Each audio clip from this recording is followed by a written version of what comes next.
Hi everyone, this is Engineer Dr. Osita Obiukwu. Now let's vary the workforce size in Plan A. We have in this table the particulars in second column and then the variation, the production required for January, February, March, April, May, June, and the total. And in the second row, we are now going to determine the production hours required. We know that in the question it was given that each unit requires 10 man-hours. So this implies that for January, we are going to require 3,100 production hours. That is 10 man-hours times 310. For February, subsequent production hours required is 540 multiplied by 10, which gives 5,400 production hours, and so on. The third row gives the hours available per worker at 8 hours per day, and it is gotten from the questions whereby we have 176 hours available for January, 152 hours available for February, and so on. For the fourth row, we have number of workers required. A number of workers required for each month is gotten by dividing serial number 2 by serial number 3. That is, dividing production hours required 3,100 by hours available per worker at 8 hours per day by 176. Therefore, 3,100 divided by 176 gives you 17 point something, but you don't have a half worker, can't have a half human being. So you round off the numbers to the nearest whole number. So we have 18, 36, 23, 3, 13, and 20. The fifth row gives the number of workers hired. Here now, what happens here is that you are not going to find out how many number of workers you are going to take and lay off. In January, from the calculation we have in the fourth row, 18 workers are required to do the production of 310 units. And the question told us that 20 workers are available for the start of this production. And for January, we needed 18 workers. Therefore, 2 workers have to be laid off. That is where we have in 7th column 2 workers are laid off and 18 workers will start work. For February, 36 workers are required after dividing this by this. 36 workers are required.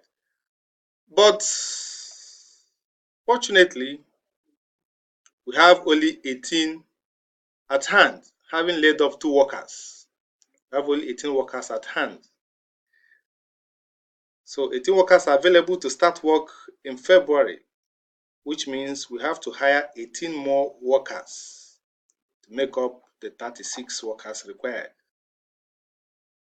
For the month of March, 23 workers are required, but we have excess of workers at hand because we have hired 18 more, making 36 workers that started February work, and we needed only 23. So we have to lay off 13 to get the 23 we required. And this laying off comes at a cost. We have to pay them off. So, and so on and so forth. In the April, 3 workers only are needed.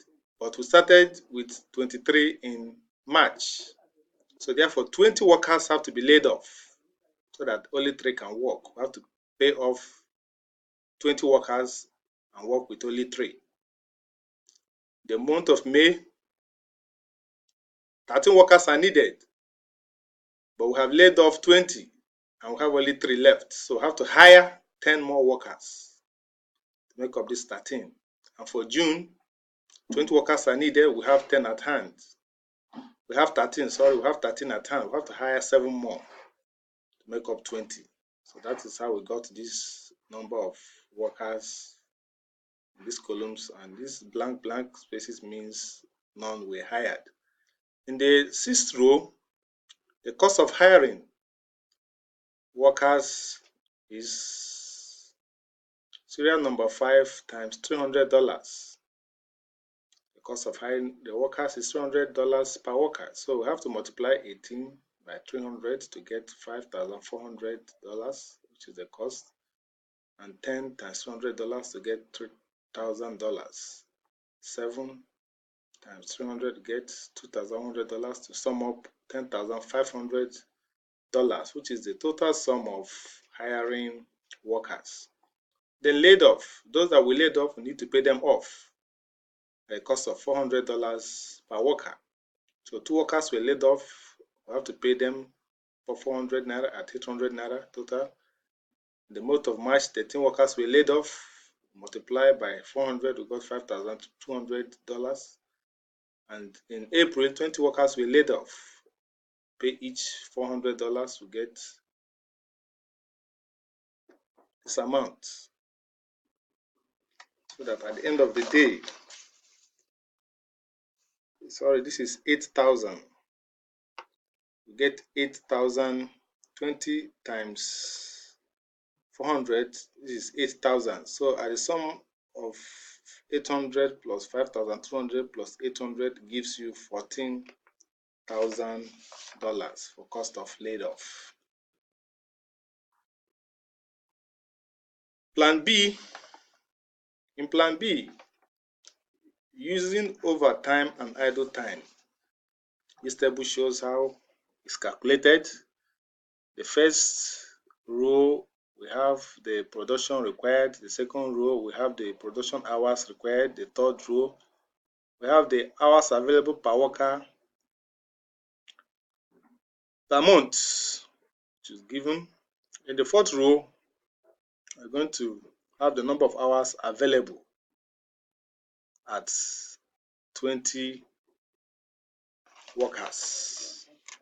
So the number of hours available for 20 workers is serial number 3. That's numbers of hours available per worker times 20. So we have 3,520 hours available for the month of January, 3,040 hours available for the month of February, and so on and so forth.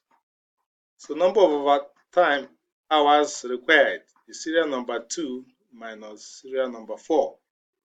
But for you to have overtime, that means you have excess of the hours required for that time. So number of hours available for this one, production hours is 3,100 minus serial number 4, 3,520. Find out that it's negative, so there's no overtime here. In February, we have 5,400 hours of production required. A number of hours available for that month is only 3,040. So if you subtract 3,040 from 5,400, you got 2,360. So we have an overtime here. For March, equally, we have an overtime. 3,800 minus 3,360 gives 440. Equally, that's an overtime. So we have overtime for 2 months, the month of February and March. The cost for the overtime is $3 because normal time is $6 and overtime is $9. So we have excess of $3, which will have to be paid for the overtime hours. So we multiply serial number 5 by $3, gives you 7,080 for month of February and 1,220 for the month of March. Number of idle times, the time that nothing was done, and it's at a cost. The workers to be idle, machines are idle, and idle time costs $6 per hour because workers were paid for doing nothing, and it costs for this month 2,520 for January and for April and for May, and the total idle time cost is 28,200. Now plan 3 is using inventory and stockouts based on constant workforce is 20. So in this case now we have, as usual, the production required is 210 and so on. Cumulative production is you add the production for January to February, you get 850 plus 380, you get 1,230, and then 1,230 plus 40, you get 1,270, and so on. You get cumulative production of 1,810. Production hour requires is, as usual, you multiply the production hours required by 10, which is the hours required for each product. So we have 310 and so on. Total hours available at 20 workers is this 3,520 for January and so on. And the unit of products is serial number 4 divided by 10. So you divide 3,520 by 10, you get 352. For February, you get 204 and so on. Cumulative production, you add as you move to the next month, you'll be adding until you get a cumulative production of 2,000.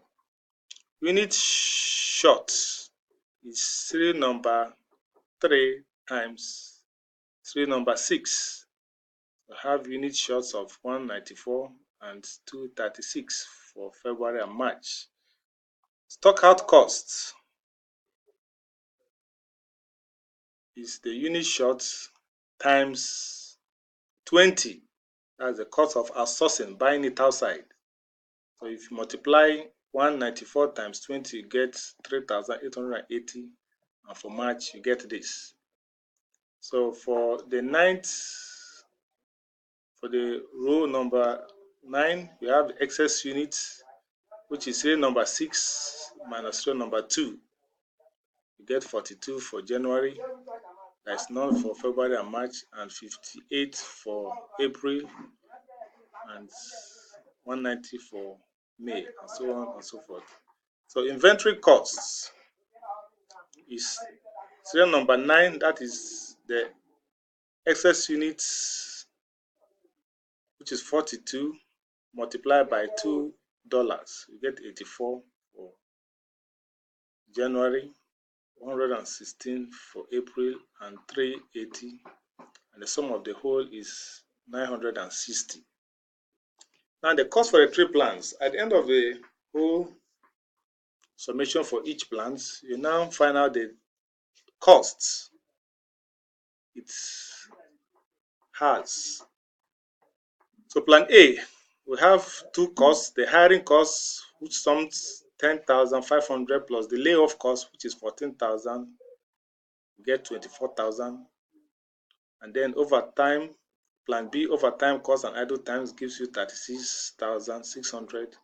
And plan C gives stock out costs and inventory costs, gives a total of 9,600. So since plan A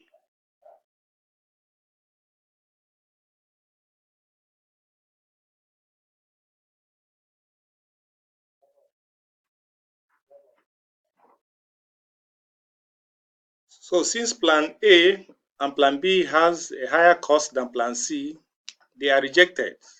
Plan C has the least total cost, it is therefore economical, and hence it's the preferred plan for the production of the goods. Thank you.